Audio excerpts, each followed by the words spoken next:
এজন্য আমি বুঝলাম তিনটা জিনিস শিখে গেলাম, ঈমান, নামাজ, জিকির। ঈমান, নামাজ, জিকির, ঈমান, নামাজ, জিকির। ঈমান কতক্ষণ? নিঃশ্বাস আছে যতক্ষণ। নামাজ কতক্ষণ? 5 টাইমস। এবার জিকির কতক্ষণ? সাধ্যে কুলায় যতক্ষণ। বলেন সাধ্যে কুলায় কি করবো তো?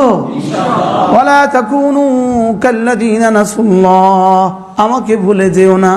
আল্লাহর কসম, আল্লাহকে ভুলে কেউ জিতে না। আল্লাহকে পেয়ে কেউ হারায় না। আল্লাহকে পেয়ে কেউ সর্বহারা হয় না। আল্লাহকে হারিয়ে কেউ জিতে না। বলে আল্লাহকে হারিয়ে কেউ কি জিতে না, আল্লাহকে পেয়ে কি কেউ হারে না। আল্লাহকে পেয়ে কেউ এখানে হার না নেই, আর আল্লাহকে না পেয়ে জিত না নেই। আল্লাহকে না পেয়ে সব পাইলেন, দেখতে দেখতে দেখবেন আপনি কিছুই পেলেন না। আল্লাহকে পেয়ে কিছুটা কম পেলেন, দেখতে দেখতে দেখলেন আপনি সব পেলেন।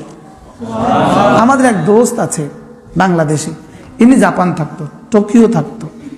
তিনার আব্বা ছিলেন এই কোন একটা স্টিল মিলের চাকরি করতেন, সামান্য বেতনে চাকরি করতেন। তো এই ভদ্রলোক, তার জীবনে গুণ ছিল, ইনি কখনো জামাত ছাড়তেন না। কি ছাড়তেন না বলে? জামাত ছাড়তেন না। আর ওনার ছেলে জাপানে ছিল, এখান থেকে গিয়া বাংলাদেশে সে ব্যবসা শুরু করে। এখন সে বাংলাদেশের টপ ধনীদের মধ্যে একজন। কি ভাই, উনি বলেন যে আমার কোনো পুঁজি নেই, আমার পুঁজি হলো আমার বাবার নামাজ। আমাদের পুঁজি কি বলেন? আমাদের পুঁজি আমাদের বাবা মার নামাজ। এজন্য আপনি নামাজ নিশ্চিত করেন, আপনি আর আপনার ওয়াইফ, আপনারা দুজনে নামাজ নিশ্চিত করেন। আল্লাহর কসম খেয়ে বলা যাবে আপনাদের প্রজন্মকে আল্লাহ ঠকাবেন না। আপনাদের প্রজন্ম ঠকবে না। আপনার জীবনে আল্লাহ তাআলা বরকতে বরকতে ভরে দিবে। ওয়া'মুর আহলাকা বিস-সালাহ ওয়াসতাবির আলাইহা লা নাসআলুকা রিজকা নাহনু নারযুকুক ওয়াল আকিবাতু লিত-তাকওয়া। আল্লাহ তাআলা তার হাবিবকে বলেন, আপনি নিজেও নামাজ পড়ুন এবং নামাজের কথা বলুন।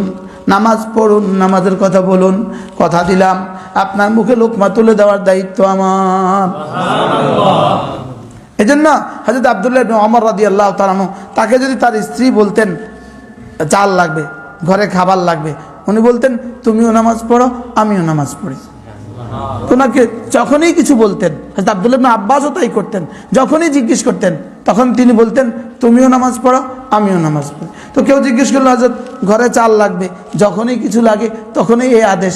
তো বলতেছেন ওয়া'মুর আহলাকা বিস-সালাহ ওয়াসতাবির আলাইহা লা নাসআলুকা রিজকা নাহনু নারযুকুক। আল্লাহ তাআলাই বলেন নিজেও নামাজ পড়ো এবং নামাজের আদেশ দাও প্রিয়জনকে। আহলাকা, প্রিয়জনকে, পরিবার পরিজনকে নামাজের আদেশ দাও, যাও তোমার মুখে লোকমা তুলে দিব আমি।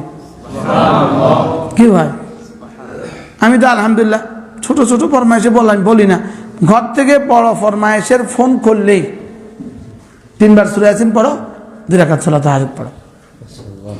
কি এই ফ্রিজ নষ্ট হয়ে গেছে, 3 বার সূরা ইয়াসিন পড়ো, 2 বার সালাত তাহাজ্জুদ পড়ো। জেনারেটর খারবান হয়ে গেছে, 3 বার সূরা ইয়াসিন পড়ো, 2 রাকাত সালাত তাহাজ্জুদ পড়ো। প্রত্যেক বন্ধু নিয়ত করেন, প্রত্যেক বন্ধু। আপনারা আমাকে এখানে আনেন নাই, মনে রেখেন আমি এখানে আসি নাই, রব পাঠিয়েছে। আল্লাহর কসম রব পাঠিয়েছে। কোনো গরজ দিয়ে এখানে আসা হয় না, কোনো গরজ নিয়ে এখানে আসা হয় না, পৃথিবীর কোনো টার্গেটে এখানে আসা হয় না। আল্লাহই আপনাদের জন্য আমাদেরকে পাঠাইছে যে আমার কিছু বান্দা আছে পিপাসিত, যাও ওখানে যাও। কি হয়, আপনাদের কলিজাগুলো কি পরিমাণ লোভাতুর হয়ে আছে। হ্যাঁ, আমি সৌদি আরবের খোবারে বয়ান করছি, এক ভদ্রলোক এসে কান্না শুরু করছে, হুজুর 20 বছরে এই শহরে আমি আছি, কোনোদিন কেউ বয়ান করে নাই, হুজুর কেউ কখনো আমাদের কাছে আসে নাই। পৃথিবীর হাজারো জনপদ আছে যেখানে কোনো মুসলিম আলেম দ্বীন কখনো পৌঁছে নাই, তাবলীগ এখনো পৌঁছে নাই, হাজারো জনপদ আছে, আছে না নাই? আমাদের কুমিল্লার একজন ভদ্রলোক আছে, ইনি অস্ট্রেলিয়া থাকেন, তো বড় মানুষ, অস্ট্রেলিয়ার এখন আমির সাহেব, ইনি সিডনির আমির সাহেব। তো ইনি বলেন যে আমি মাল কামাইতে অস্ট্রেলিয়া আসছি, আল্লাহ আমাকে আমাল দিতেছে। কি তা আমালও দিছে। ওনারা প্রতি বছর 100টা গরু কুমিল্লার জন্য পাঠায়, কোরবানিতে, অস্ট্রেলিয়াতে কোরবানি করা নিষিদ্ধ, তারা 100টা গরু কোরবানিতে পাঠায়। এগুলো ওনার ভাতিজার, আমরা এগুলো বিতরণ করি। কি ভাই, এখন দেখেন কালকে নি বলছিলাম মাল আর আমাল। দেখেন মাল আর আমাল মধ্যে কোনো বৈরিতা নাই, বলকে আমাল যত বাড়বে মালের মধ্যে তত বরকত হবে। মালের মধ্যে কি হবে? তত বরকত হবে, মালে তত বরকত হবে, তত বরকত হবে। আচ্ছা, একজনে 50 লাখ কামাইলো, 60 লাখ খরচ হলো, তার রয়েছে কত? আর 5 লাখ কামাইলো, 2 লাখ খরচ হলো, তার রয়েছে কত? তা আমগো উদাহরণ হলো এটা। সুবহানাল্লাহ বলেন। আমাদের উদাহরণ কি? বাংলাদেশে ইমামদের উদাহরণ কি? বেতন কত, কিস্তি কয়টা? শিল্পপতিদের ইনকাম কত, কিস্তি কত? ইনকাম কত, কিস্তি কত? ব্যাংকের সিসি কত? ব্যাংকের লোন কত? কি ভাই, এজন্য ওয়ালাউ আমানা আহলুল কুরা ওয়াত্তাকাউ ওয়ালাউ আন্না আহলাল কুরা আমানু ওয়াত্তাকাউ লাফাতাহনা আলাইহিম বারাকাতিম মিনাস সামাই ওয়াল আরদি। হ্যাঁ বাংলাদেশ, যদি বাংলাদেশের লুটেরারা বাংলাদেশের টাকা বিদেশে না পাঠাইতো, আপনারা কেউ আর এদেশে আসতে হইতো না, স্বর্ণ দিয়ে বিছিয়ে দিলেও টাকা থাকতো। বাস্তব না বাস্তব? স্বর্ণ দিয়ে বিছিয়ে দিলেও আমাদের টাকা পৃথিবীতে কোথাও হইতো না। কিন্তু আমাদের দেশের লুটেরারা, হ্যাঁ, শুধু এমপি মন্ত্রীরা, হায় রে, যদি চাঁদাবাজির সিস্টেম না থাকতো ওই নেতারা একটা কর্মীও পাইতো না, আর যদি দুর্নীতির সিস্টেম না থাকতো ওই কর্মীরা একটা নেতাও পাইতো না। বাস্তব না বাস্তব? হ্যাঁ, যদি চাঁদাবাজি না থাকতো কর্মী থাকতো না, যদি দুর্নীতি না থাকতো নেতা থাকতো না। হ্যাঁ, দুর্নীতি বন্ধ করে নেতারাও বন্ধ করে দাও, চাঁদাবাজি বন্ধ করে কর্মী বন্ধ করে দাও, ছেড়ে দাও দেশ, এদের দেশ থেকে সুন্দর হবে আমাদের দেশ।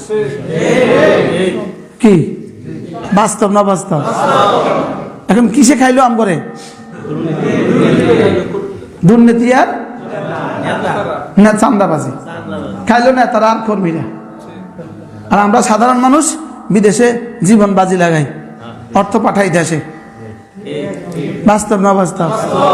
তারপরেও আপনারা আপনাদের অর্থ বৈধ পন্থায় পাঠাবেন, যেন রাষ্ট্রের 2 টাকা কি হয়, উপকার হয়। আর যেন আপনাদের টাকা দিয়ে কেউ বিদেশে আর বাড়ি না বানায়। কি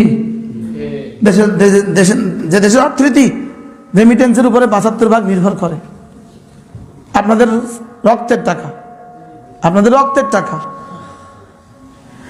এজন্য মেরে ভাই, যেন আরেকজনের দুনিয়া সাজাতে গিয়া আমার আখিরাত বরবাদ না হয়। কি বলছি বলেন? টাকা দিয়ে দুনিয়া সাজতেছে আরেকজনের, আর শ্রম দিয়ে দুনিয়া সাজতেছে আরেকজনের। আপনারা রক্ত দিয়ে এরা বাড়ি বানায় আপনাদের রক্ত দিয়ে। এদের সব ফুলের পেছনে আপনাদের রক্ত আছে, এদের ফুলের পেছনে আপনাদের কি আছে? আমাদের শহীদ জিয়াউর রহমান একবার বলছিল সৌদি আরবে, তোমাদের রাস্তার সমস্ত ফুল আমার শ্রমিকের ঘাম। বাস্তব না বাস্তব? তোমাদের রাস্তার সমস্ত ফুল আমাদের কি? আমাদের শ্রমিকদের ঘাম। তাহলে আমি আমার ঘাম দিয়ে আরেকজনের দুনিয়া সাজাচ্ছি, আমি আমার পরিশ্রমের টাকা দিয়া আরেকজনের কি বিল্ডিং সাজাচ্ছি, নিজে নিজের আখিরাত ভুলে গেছি। আচ্ছা, এদের চেয়ে বোকা আর কি হইতে পারে দুনিয়াতে? এই জন্য নিজেকে নিজে ভুলে না নিজেকে নিজে মনে রেখে, হ্যাঁ, নিজেকে নিজে